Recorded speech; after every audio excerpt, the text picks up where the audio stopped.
này lươn mà lươn bà chơi những trò hay trong mỗi tiết chơi chó đó à.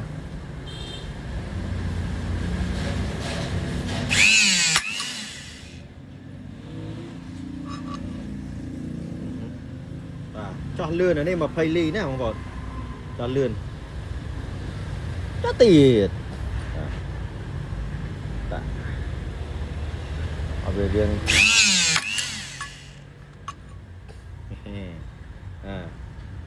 em à quay môi bà cho lươn mà tha cho về đi cho đại si đi để cho bà thằng này nè em còn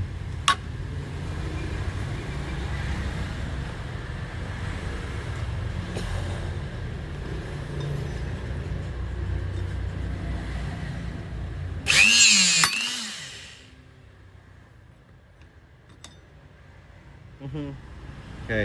chẳng đi giá là và đi giá trên mà hai cái bài này ấy nè bà chẳng mà tha đại si đại ôi bà vây ấy gà cho bán nè bà con chơi ra một con trao ca chạy tộc bán nè bye bye